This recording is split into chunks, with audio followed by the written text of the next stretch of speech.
And last question before your closing comments. This one really gives you an opportunity to expand on that.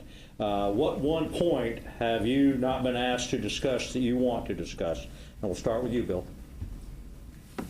Well, I think I think we've covered quite a few areas, and especially the issue that's kind of touchy is the immigration issue. And the city may not have maybe direct input or output to that, but I think it does. And I have to give Chief Flynn some credit on that. We have got this little tower that kind of is used to help dampen the spirits of people who are trying to do things that are illegal. And we've got to be looking at how we're going to have jobs for the people of Marietta, and especially the people that are on the Franklin Road area. There's a lot of Hispanics there.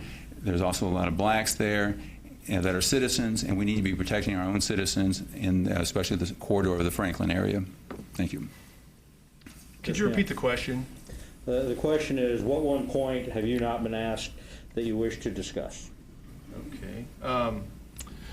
Really kind of caught me off guard there. I didn't catch the question at the beginning, and I kind of goofed up on that.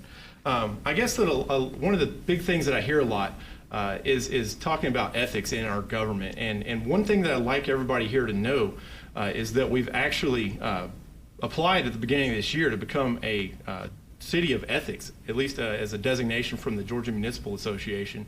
And it's one of those things where you actually have to have a fairly rigorous code of ethics and have the people actually sign that they'll agree to follow it. And one of the, people always talk about conflict of interest, conflict of interest.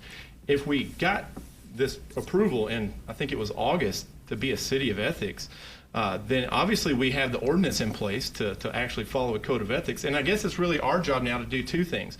One, to make sure that it's enforced, all right, and two, to make sure that it's sufficient for our purposes, not just the Georgia Municipal Associations. So if you want to talk about conflict of interest, let's actually pull out that ordinance and find out where those things are, find those boundaries and define them, and actually hold those people accountable for their actions. So. Thank you. And Thunder.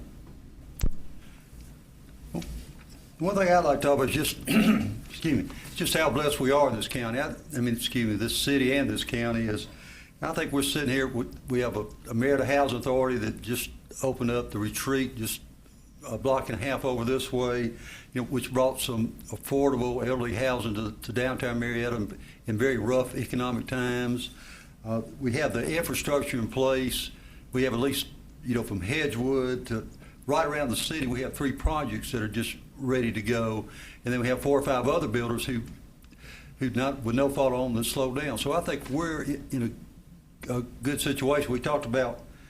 Previously we talked about TAS. We're ready to go now. We've already laid a good foundation. I think Marietta's in a good place. And I think what the government is going to need to do is be proactive in job recruitment. Go after employers that have 50 or less employees is what I'd like to see.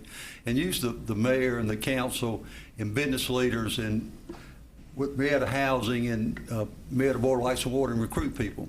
And I think if you look at our 175 years, which we were celebrating, how blessed we are with our faith base. We have a lot of downtown churches that were here from the 1830s, and I think Marietta's just in a good place to go forward. And I'd like to see the government continue to bring people together to work for a common cause. Thank you. Okay. Thank you very much, all.